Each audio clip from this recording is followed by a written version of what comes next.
हसान बिन साबित higher secondary school, जदीद तकाज़ों से हम आहंग वसी और ईज कैंपस, फैसलाबाद में वाहिद कैडेट साज इदारा, हॉस्टल की सहूलत के साथ।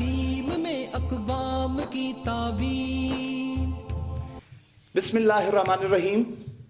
डियर स्टूडेंट्स, अस्सलाम वालेकुम। मेरा नाम है अब्दुल कादिर और मैं आपको हसान बिन साबित स्कूल एंड कॉलेजेस के ऑनलाइन स्टडी सिस्टम में खुश आमदीद कहता हूँ, इस उम्मीद के साथ कि आप सब खैर व आफियत से होंगे।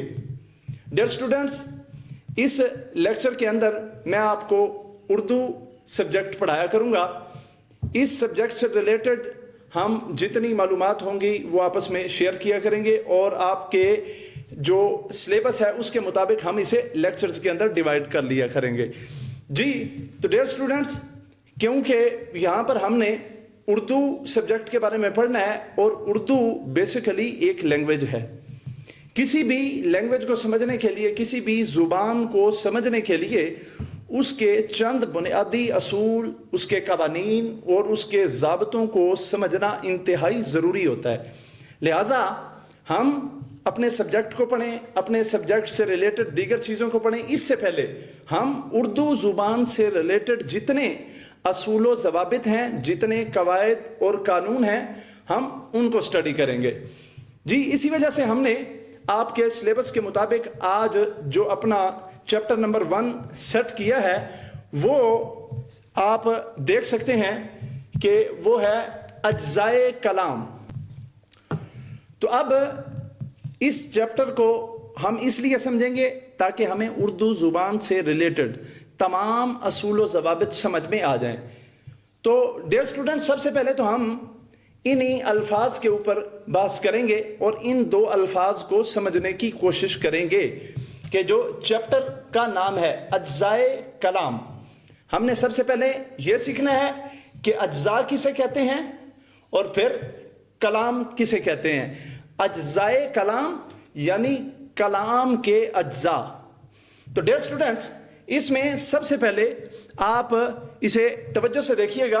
सबसे पहले हमने जिस लफ्ज के ऊपर बात करनी है वो है अज्जा। ये मैंने पॉइंट आउट कर दिया है, आप इसे ये स्क्रीन पर गौर से देखें, अज्जा। अब जो ये लफ्ज है अज्जा, सबसे पहले तो ये देखें, ये अज्जा ये जमा है।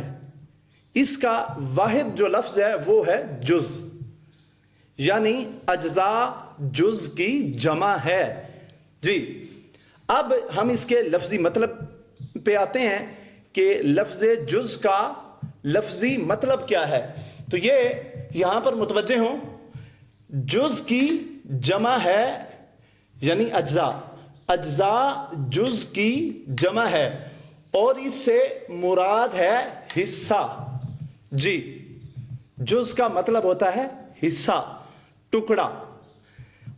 अब आपको अज्जा की समझ आ गई कि अज्जा से मुराद होते हैं हिस्सा। जुज से मुराद हुआ हिस्सा, तो अज्जा से मुराद होगा हिस्से। अब हम समझते हैं लफ्ज़ कलाम को कि कलाम किसे कहते हैं। तो डियर स्टूडेंट्स, कलाम से मुराद होती है गुफ्तगू, तकरीर, जो हम बातचीत करते हैं, जो हम बोलते हैं, ये सब कलाम है। तो कलाम से मुराद है तकरीर या गुफ्तगू। आप रोजमर्रा जो बातचीत करते हैं, जो भी आप गुफ्तगू करते हैं, हम उसे एक टेक्निकल जुबान में, पढ़ी लिखी जुबान में हम उसे इस्तिलाही तौर पर हम उसे कलाम कहते हैं। तो अब आपको अज्जा की समझ आ गई कि अज्जा जुज की जमा है। जुज का मतलब होता है हिस्सा, अज्जा का मतलब हुआ हिस्से।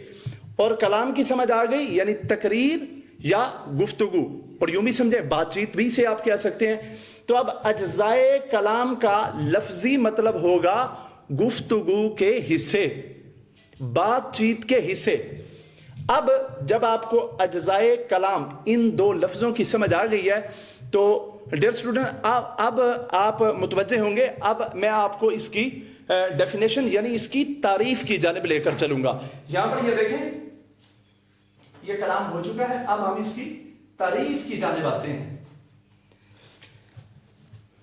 तो डियर स्टूडेंट, اجزائے کلام کی جو تعریف ہے وہ کچھ اس طرح سے ہے، پہلے آپ ریڈ کر لیں. وہ تمام کلمات جو ہم اپنی روزمرہ بول چال یا تحریر میں استعمال کرتے ہیں. دوبارہ سے ایک مرتبہ سنیے. وہ تمام کلمات جو ہم اپنی روزمرہ بول چال یا تحریر میں استعمال کرتے ہیں وہ اجزائے کلام کہلاتے ہیں. جی اب اسے سمجھ لیں. ڈیئر اسٹوڈنٹ، ہم روزمرہ بات چیت کرتے ہیں اپنے دوستوں سے، اپنے والدین سے، اپنے ریلیٹیو سے. جب ہم بات چیت کر رہے ہوتے ہیں تو ہم وہ گفتگو کر رہے ہوتے ہیں، اس کے اندر ہم کئی کلمات استعمال کرتے ہیں. گفتگو کرنے کے دوران، بات چیت کرنے کے دوران، اسے جس طرح سے مرضی کر لیں، آپس میں کنورسیشن کرنے کے دوران جتنے بھی کلمات ہم استعمال کرتے ہیں اسے اصطلاحی طور پر اسے اجزائے کلام کہا جاتا ہے. جی تو اس سے واضح ہو گیا اجزاء کسے کہتے ہیں، کلام کسے کہتے ہیں، اور اجزائے کلام کی مکمل تعریف کیا ہے. اسے دوبارہ سے ریمائنڈ کر لیں. اجزاء کا مطلب ہے حصے، کلام کا مطلب ہے گفتگو، اجزائے کلام کا مطلب ہوا گفتگو کے حصے.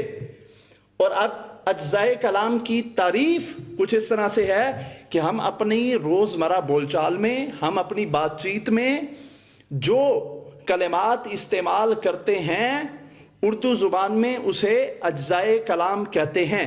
اگر آپ کو یہ ڈیفینیشن لکھنے کے لیے آئے تو آپ نے اسے ایگزیکٹ انہی الفاظ میں لکھنا ہے جو میں نے تحریر کی ہیں. وہ تمام کلمات جو ہم اپنی روزمرہ بول چال یا تحریر میں استعمال کرتے ہیں.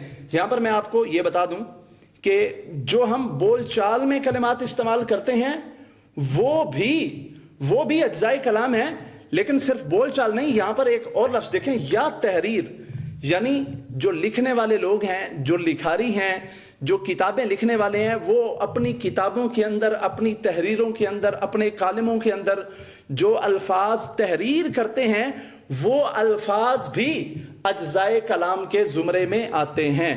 تو چاہے ہماری تحریر ہو، چاہے ہماری گفتگو ہو، اس کے اندر ہم جو کلمات، جو الفاظ استعمال کریں گے انہیں اجزائے کلام کہا جائے گا.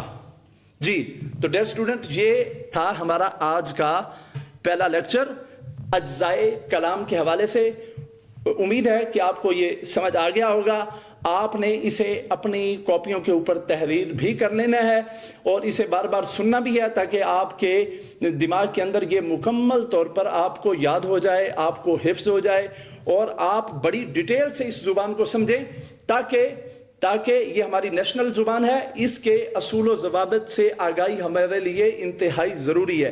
تو ڈیئر اسٹوڈنٹ، تعلیم میں اقوام کی تعبیر، تعلیم میں تہذیب کی تصویر، تعلیم میں اقوام کی تعبیر، تعلیم میں تہذیب کی تصویر.